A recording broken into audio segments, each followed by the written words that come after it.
On January 16th, 1919, the ratification of the 18th Amendment was completed, with the full effect to take place on January 17th of 1920.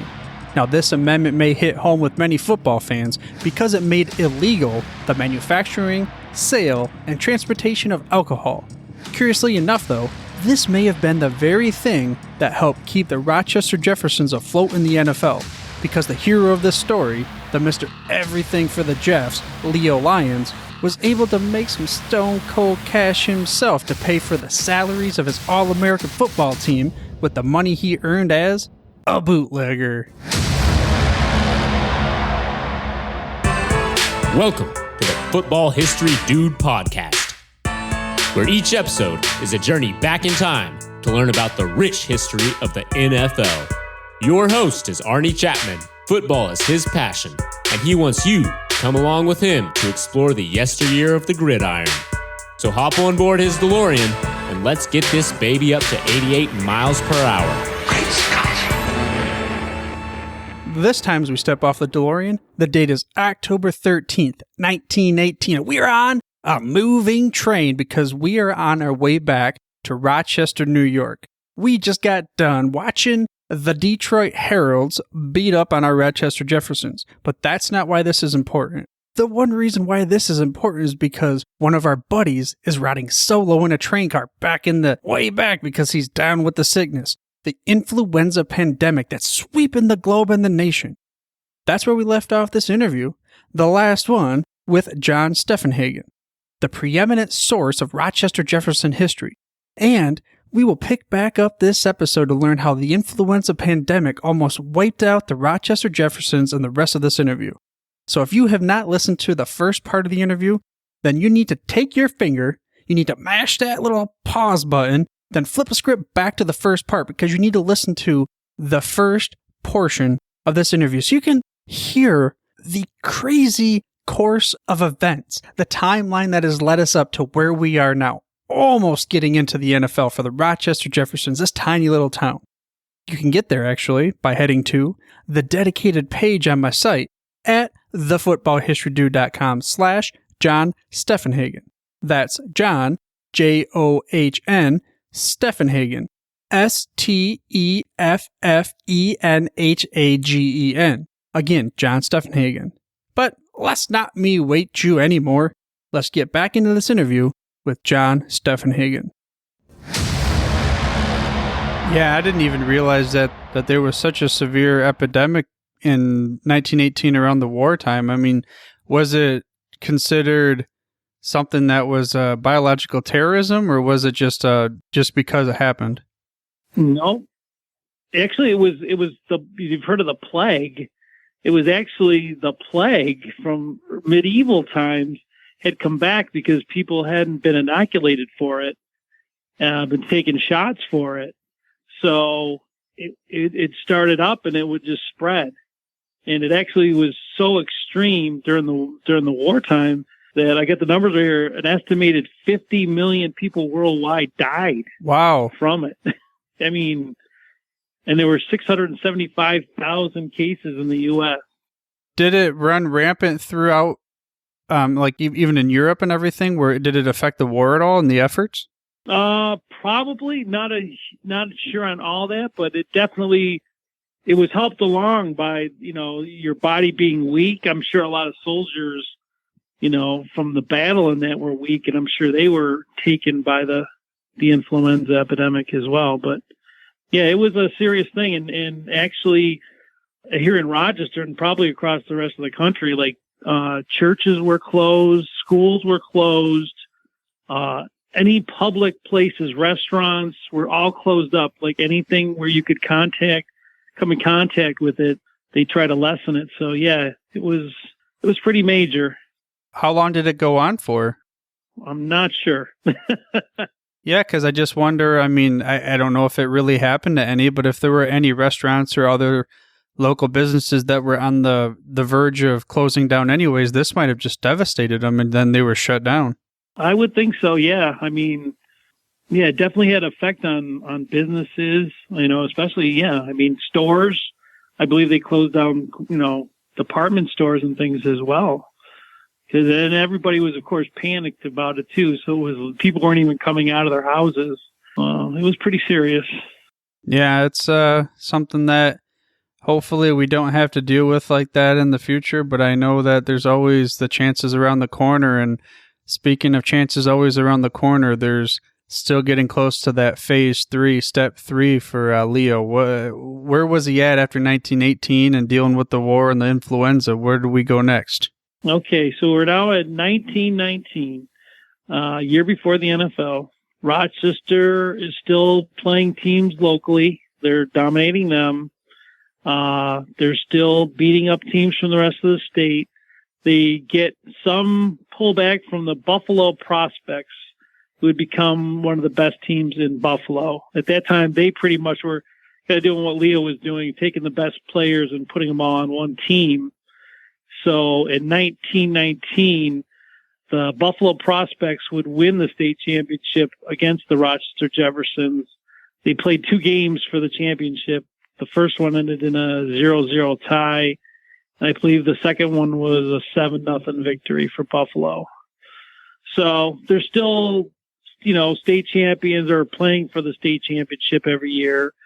That year as well, in 1919, a side note, George Halas, who was playing football out west, actually contacts Leo for the first time because they would become lifelong friends later on. But at this time, George Halas is a young man. He wants to know if Leo has a spot on the team for him. and Leo turns him down for it because at that time, Halas, he wasn't the best player, in the country. And Leo had a bunch of players that he was happy with the cohesiveness of the team and turned them down. And then George Halas went on to sign with the New York Yankee baseball team that year. And then George Halas gets hurt and can no longer play baseball. And then he goes back to Chicago and is with the Bears. But it was kind of a weird story of George Halas moving around before the NFL, and I never knew he played for the New York Yankees. Yeah, and I had no idea that. Just think about that. It kind of reminiscent of Michael Jordan being cut from his high school basketball team to go on and be one of the best all time. Yeah, right? It's like you just never know. So that was a little side bit. So, all right, so now it's time. He's got his step 3. He's ready to complete it. 1920 rolls around. Leo gets a phone call from Jim Thorpe. They're going to be starting a league. He wants Leo to come out and represent the Rochester Jeffersons. They were the only team from New York to be invited. And September 17th, 1920, 14 men representing 10 teams meet in Ralph Hay, who is the manager of the Canton Bulldogs. He had a car dealership, a Hupmobile car dealership, and they met in the showroom to form the league, and Leo was there. So Leo was there, and could it be said that it was traced back to, in a way, all because he reached out and he started trash talking to Jim Thorpe?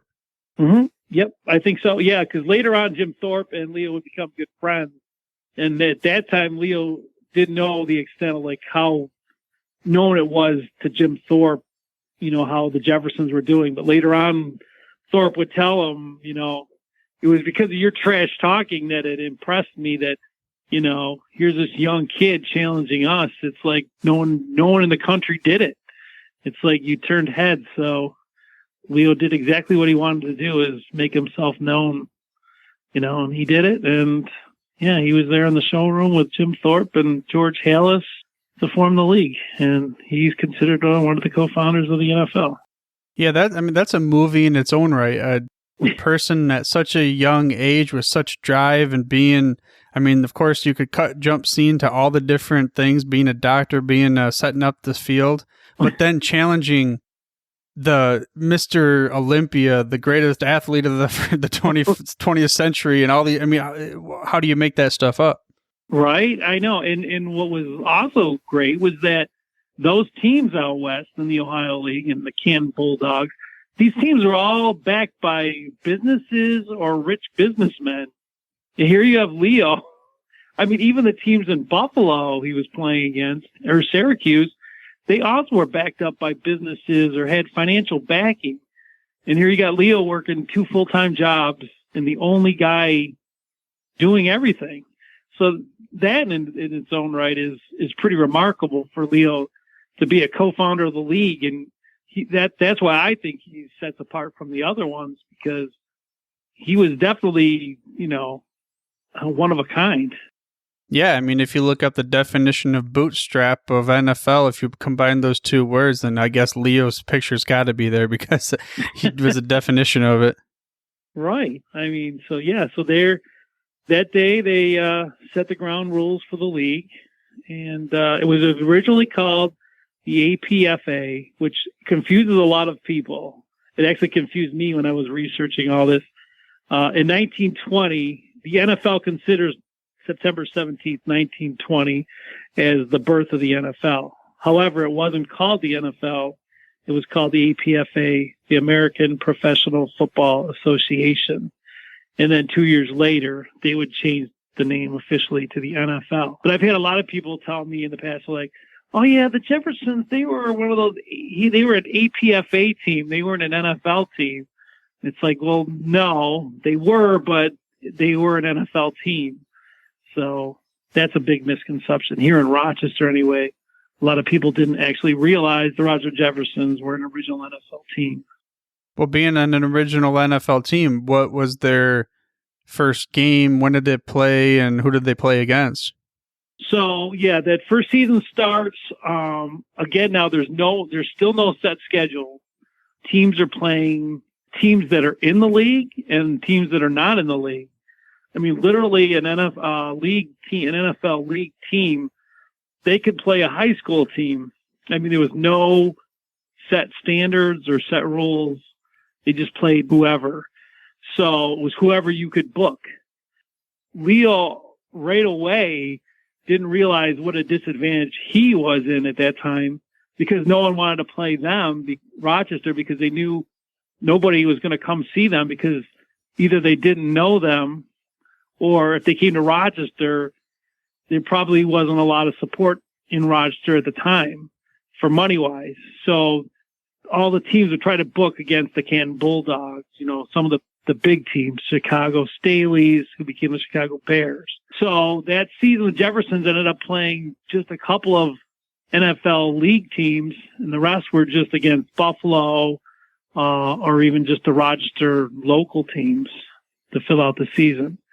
So at the end of the 1920 season, he realizes, okay, things have got to change. I can't compete with these NFL teams now out west, because they are now in the process of paying players bigger money. They're getting the bigger players. So he knows he's not going to be able to compete in the league with the team he has. So this is when he starts to recruit college players from around the country. There is no NFL draft. It's just a manager will go after a player at a college if he's well known and pay him money to play on the team. Well, how did he then, as a smaller team, not backed by a financial juggernaut of a business or anything like that, how did he kind of sway these college players into playing for him then?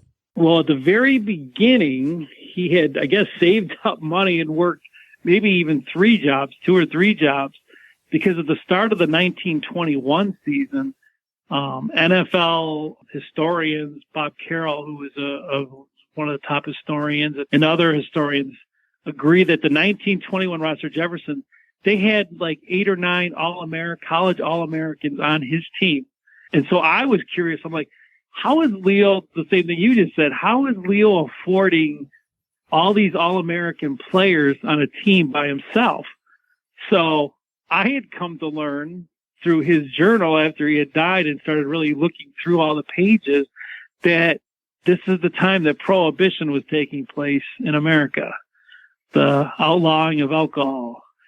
And I come to find out that Leo was a famous bootlegger in Rochester, and thus making lots of money. So he was He was pushing the liquor to be able to get his team to be able to actually afford the All-Americans out there. Yep. And it was ironic because his dad was an alcoholic, and Leo, and Leo didn't drink either. He wasn't a drinker. So it was kind of ironic that would be help him financially along. And at the same time, he's still going to area businesses at this time, even especially, he's saying, look, professional football, we have it now. Other cities are going wild, Chicago, Green Bay. It's like, here's our chance. We got a professional team. We need support now. And he was still laughed at in the papers. This isn't going to last. It's going to only last for a few years. And again, he's still got to fight a battle with everybody to get it going. So it was tough. Man, yeah, just from the beginning through the end, it just sounds like if he would have just had some support, then he could have put his focus into other areas instead of always having to try to, fight by the chinny chin chin for just money. It was always a battle. I mean, Bob Carroll, who was an NFL historian, had written the famous article, Rochester could have been another Green Bay. I mean, if with the right support, just even if Kodak would have backed them up, that Rochester very easily could have been the Green Bay Packers, or they would have been the Rochester Jeffersons, would have been an NFL team. So 1921, he's got all these All-Americans. Now he thinks, okay, now I can compete. Just when he thinks he's got it good, Rochester itself revolts against Leo because they are mad at him that he got rid of the local kids and brought in college players. So Rochester wouldn't come out for the games. They would literally pack the high school games and boycott his team. It was like, are you kidding me? He got this far, and now his city is turned against him because he's picking up college players. So were they more successful, though, in the standings, even though they didn't have the fans there to support the revenue? The first 2 years in the league, they were good. They had a winning season. But, again, the fan base wasn't good, and he could only hold on to the players maybe 5-6 games, and then they would leave because they were paid per game almost always at this time. So he was able to, again, you don't know how much money you're going to have every week. So he's paying the players weekly or per game. But then, during the season, the money would start running out. There goes your All-American. He's taken off for another team. There was no loyalty or anything for any team. So this would be the demise eventually. And then 1922 rolls around, 1923 rolls around. Again, picking up players, but they can't stay long because he's starting to run out of money. And then slowly it just starts going downhill, but he still doesn't quit. He still keeps doing what he can. The team would last for 6 seasons, doing the same thing, but slowly going downhill. But every year he would hope that, a business, somebody would come along and help him, but it never came. It almost sounds like it was the inverse effect of what the Patriots have nowadays. It sounds like he was more of like a farm club for the rest of the league. He would find the players and get them in the league, and then they would pluck them away. Yep. That's about what happened. And again, by like 1924, now the bootleg is becoming more popular, so he isn't making as much money because there's too many people doing it. And now he resorts to doing something which a lot of teams did at that time. College players were forbidden to play in the National Football League as they are now. Like, you can't just go pick up a college player. So Syracuse is only an hour away. Syracuse at the time, Syracuse University, is a very good college football team nationally. So Leo now goes to Syracuse, shows up in the locker room with the players, and hands them cash and says, look, come tomorrow, play for my team. We'll use an alias. We'll give you another name. Play for the team. And then that's what he was doing for a while. He ended up having 24 Syracuse University players on his team. through the next few years, which was pretty funny. He actually got caught by the commissioner of the NFL, Joe Carr, would contact Leo and say, "You're not supposed to be doing this, stop." But the commissioner didn't do anything to him because he was still hoping, even him was hoping that, Leo would succeed, that somehow, some way it would work. But of course that didn't work. But he tried. Right. Yeah. No, I mean, it sounds like the same situation because the Packers were doing the same thing and they got thrown out of the league at the beginning for, I guess it was only a few months because they let him back in, but I'm surprised they didn't do anything to him. Yeah, I was just going to say, the other teams had been either suspended or fined, and I guess Leo was a likable guy. So, Joe, at that time, he's like, don't say anything to anybody else. I'm not going to suspend you or fine you, but just stop doing it. But he got caught several times doing it. They let him keep going because they felt sorry for him. They're like, come on. It's like, he's trying. And he actually got shot at one time on this campus because the star quarterback had won the game against, I don't remember, it was a big team, and the player had forgotten his cleats in the locker room. So Leo and the star quarterback had to climb through a window, break in to get his sneaks. And I guess there was a security guy called Big Mike, and he ends up chasing him out of the building and then firing shots at him on the Syracuse campus. I guess it made the big news headlines in Syracuse. And a Rochester football manager and star quarterback shot at him. It was like, what? Wow, yeah, and they still didn't end up slapping him down with a fine or a suspension or anything like that. That's crazy. Right? So then, his dream, he can see it coming, but he's still not going to give up yet. Or everybody else probably on the planet would have given up. The last season rolls around. He still doesn't want to give up, even though he knows it's not going to work. He plays all the games on the road. He doesn't even bother having home games anymore because nobody comes to the games. And then his last-ditch effort would be trying to sign Red Grange, who would end up eventually signing with the Chicago Bears. But Leo brought a $5,000 check and was going to offer Red Grange $5,000 a game, which back in 1925 was a lot of money. Questionable where he got the money from. Nobody knows. He did put his house up. He actually mortgaged had put up his house for a loan to get Red Grange. Wow. You talk about somebody who was dedicated. I mean, literally, he almost lost his marriage and his house. I know, at the end there, to sign Red Grange. Just imagine if he would have actually been successful in signing Red Grange. I wonder if we would be talking about the current Rochester Jeffersons fighting this Sunday, against whoever, the Buffalo Bills. Right. Well, that's what he felt like. Red Grange was such a popular draw. I mean, bringing him to Rochester, you never know. I mean, but that was as much as he could muster. And actually, I had found out later on that Tim Mara, the owner of the Giants, was also at that hotel room with Leo in the hallway, and they were also going to make him an offer. And he had already committed to Chicago for, I think it was like $100,000. I mean, something insane. Yeah, that's how, I guess you could say that's how the story goes for his life and career. It just always so close, yet unfortunately it gets pulled away from him. Yeah. So that year was their final season, and that would end that. And that would end the Rochester Jeffersons as a team. Was the last official season the 1925 season? Yes. Yep. And what did he do after they shut business? All right. So after that ends, he still loves football. He still loves the league. He becomes, through different NFL functions, becomes a good friend of George Halas. Somewhere along the line, George Halas offers Leo a job on the Bears. However, Leo turns him down because Leo is now like bitter. Like, I guess he felt like George was like an equal to him and he didn't want to work for him.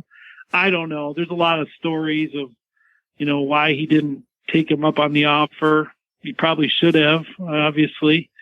But I don't know if it was pride or what it was, but he turned him down for a job on the Bears. After he turned him down for that job, where did he go next? Well, he started a professional paint company, paint and brush company called the Lyons Paint Company here in Rochester. That ends up becoming a huge paint business here in Rochester.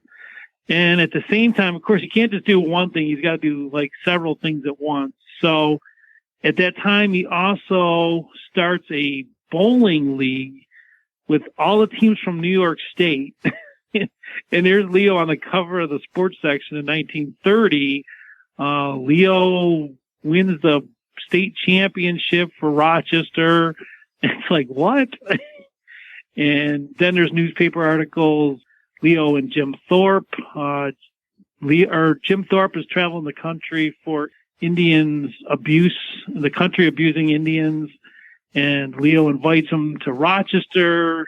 Leo has Jim Thorpe tour the Rochester City schools, talking to the children. Leo's with him. Just a lot of things like that through the 30s, 40s, and 50s. He does a lot of charity work. During World War II, he was in the front sports section for starting up all kinds of charities. He was trying to get the NFL to play exhibition games here to support the war.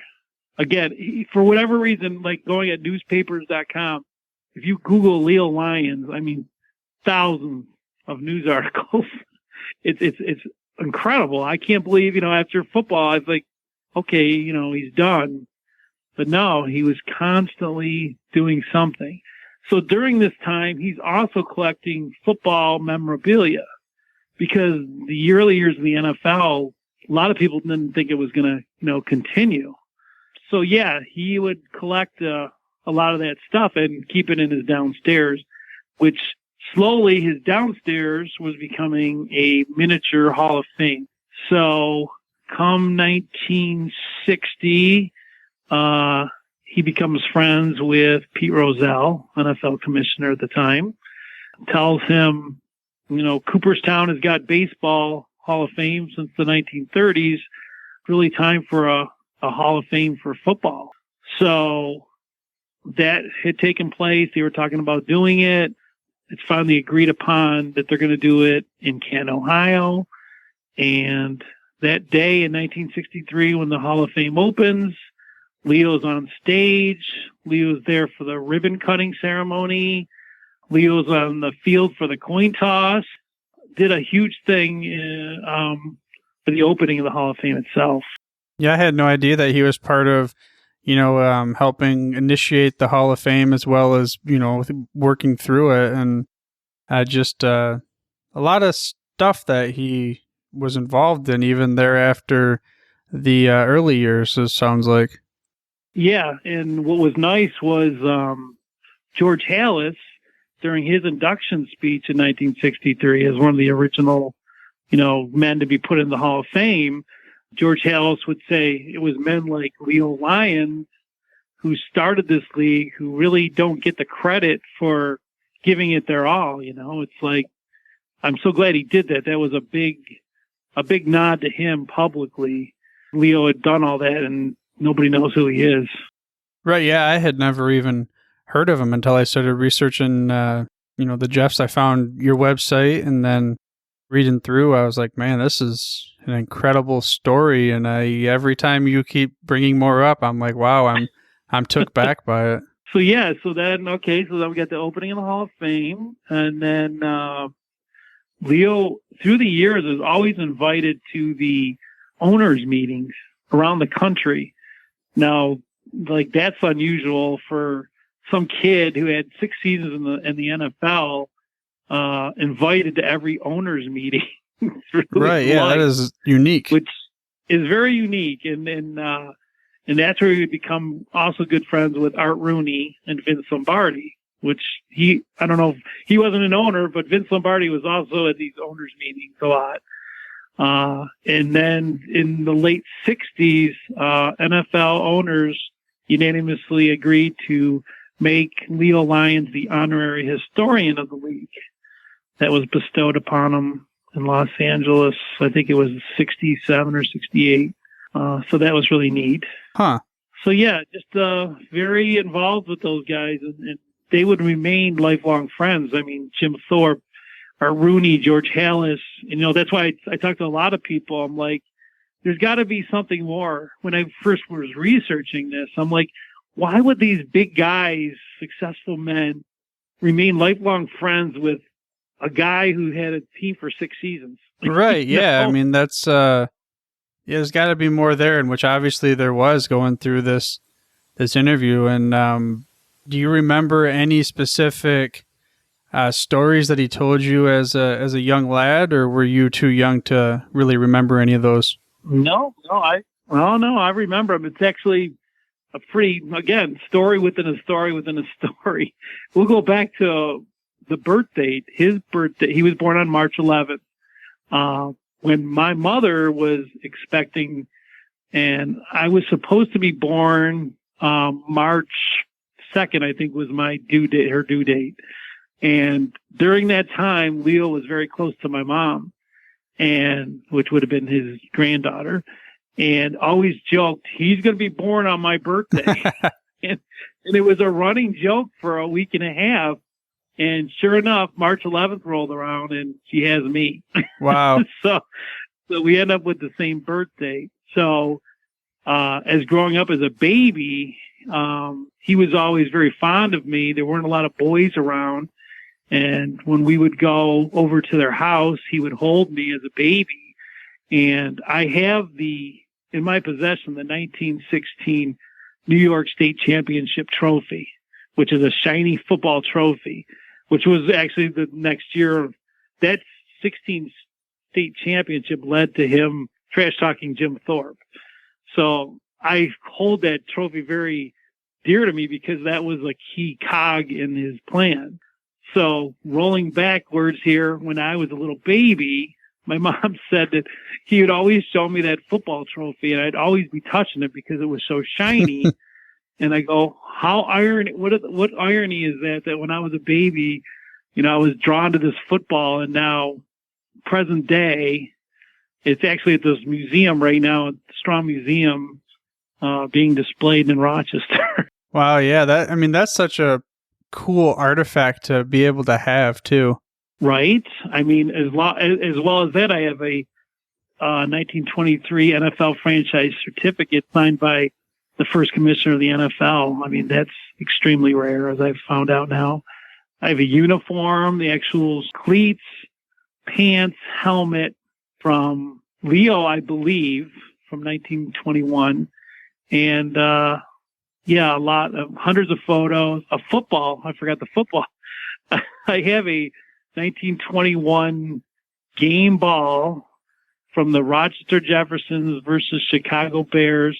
First game the Bears played at Wrigley Field, and I have that ball. Yeah, that's got to be another one of those just national treasure type moment kind of situations. Yeah, it's torn in a spot, which is actually neat because you can see the inside. It's actually a pig bladder. It has no air hole. Back then, it was a pig bladder stuffed with sawdust. That was your football. Huh. And it actually has the original Wilson insignia with a big W, and it says Thomas A. Wilson across in a square box. They only used that for the early 1920s, and luckily the logo is still on the ball. I don't believe that there are any NFL game balls anywhere. I don't believe in existence still. Yeah, almost 100 years, and that brings us to now and here, 2019. We're in the middle of the 100th season of the NFL, all starting back in that Hupmobile Auto Showroom, and your great-granddaddy was part of it all at the beginning. Yeah, and so, I went this year to Canton to see what they have done. I hadn't been there in 15 years, so I wanted to see what they had at the Hall of Fame, and they were extremely nice. They didn't let me pay admission. They brought me in. They let me have privy to all of Leo's files, which included telegrams through the years, more photos that I didn't have that had ever seen.